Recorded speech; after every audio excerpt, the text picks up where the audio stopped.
বিভিন্ন অনুষ্ঠানের মধ্য দিয়ে শিলচরে পালন করা হয় বিশ্ব রেড ক্রস দিবস।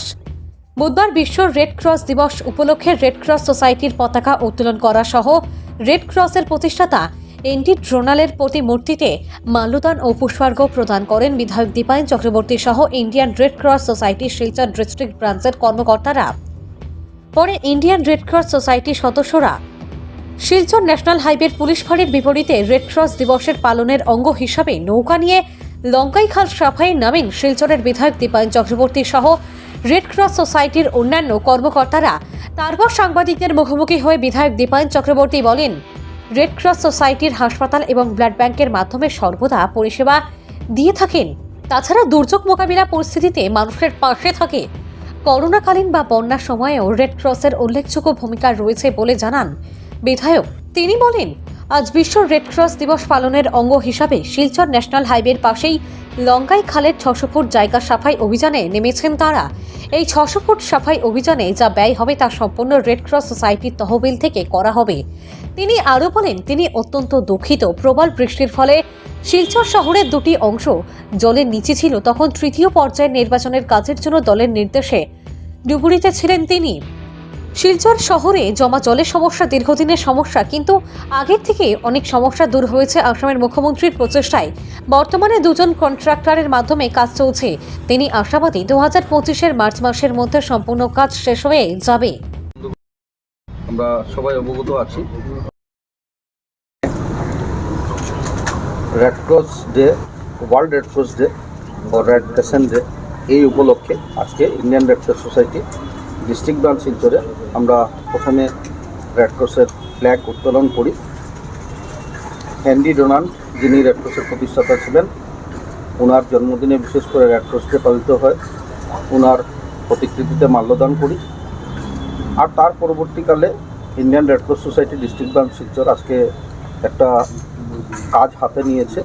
আমরা জানি যে রেড ক্রস সোসাইটি বিশেষ করে দুর্যোগপূর্ণ পরিস্থিতিতে মানুষের পাশে যাতে দাঁড়ায়, তার জন্য জনকল্যাণমূলক কাজে মুক্ত করতে হলে সিঙ্গির খালকেও আমরা বুথসাইড গার্ডওয়াল করতে হবে। আর লঙ্গাই খালকেও সেইভাবে আপনারা জানেন যে আপনজন পল্লী, স্বস্তিপল্লী বা বিভিন্ন এই গলির পেছন দিক হয়ে লঙ্গাই খাল অ্যারাউন্ড 2.5 কিলোমিটার এসে আমাদের এই ন্যাশনাল হাইওয়ে পয়েন্টে সংযুক্ত হয়। ন্যাশনাল হাইওয়ে পয়েন্ট থেকে সেটা আমাদের সাউথ পয়েন্ট স্কুল থেকে সেটা ডাইভার্ট হয়ে রাইট সাইডে গিয়ে আর বিদ্যাসাগর সরণি বা বিভিন্ন গলির পেছন দিকে গিয়ে আর সেটা এসে গড়িয়ামেটে বেরিয়ে সেটা রাঙ্গির খালে পড়ে। এই যে এখন স্টেজটা আমরা লক্ষ্য করেছি যে আমরা যেটা পরিষ্কার করেছি বা পরিষ্কার করার এখন যেটা চেষ্টা করেছি আমরা পরিষ্কার করবো এই স্টেজটা, যেটা আমি বললাম 600 ফুট।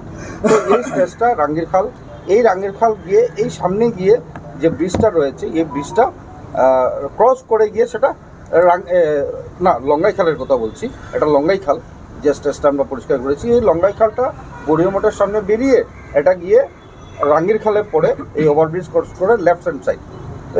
এই যে রাঙ্গির খাল লেফট হ্যান্ড সাইড যেটা আমি বললাম ওভারব্রিজ, সেখান থেকে শুরু করে আপনি যদি যান তাহলে দেবগ্রাম পর্যন্ত এখানেও কিন্তু অনেকটা কাজ করার প্রয়োজন রয়েছে, খনন প্রক্রিয়া চালু করার প্রয়োজন রয়েছে। তো সেটার জন্য আমি সরকারকে তদবির করেছি। তো আমি আশা রাখছি এই কাজগুলো সরকার ইতিমধ্যে স্যাংশন করবে। আর ওয়াটার রিসোর্স ডিপার্টমেন্টে একটা প্রপোজাল আমি পাঠিয়েছিলাম যে এটাকে এক্সকেভেটর দিয়ে যদি আমরা পরিষ্কার করতে চাই তাহলে প্রায় 1 কোটি টাকার মতো প্রয়োজন আছে। তো একটা প্রপোজাল সেভাবে 1 কোটি ট্যাক্স ইত্যাদি ধরে 1,42 লক্ষ টাকার একটা প্রপোজাল গিয়েছিল। তো এইবার সেটা হয়নি। মাননীয় মুখ্যমন্ত্রী পীযূষ হাজারিকা মহাশয়কে আমি ধন্যবাদ জ্ঞাপন করছি। আপনারা জানেন যে বাংলাঘাটে ডাবল শাটার স্লুইস গেট ইতিমধ্যে তিনি স্যাংশন করে দিয়েছেন। আমাদের বেথুকান্দিতে একটা স্লুইস গেট স্যাংশন হওয়ার পর আবার আর একটা ডাবল শাটারের একটা স্লুইস গেট উনি স্যাংশন করে দিয়েছেন। এই বর্ষায় কাজ হবে না, কাজ শুরু হয়েছে, কিন্তু আমি আশা রাখছি যে পুজোর পর থেকে এই কাজের দ্রুতগতি আসবে। আর আমরা আগামী 25 মার্চের ভেতরে সেটা আমরা সম্পন্ন করতে পারবো।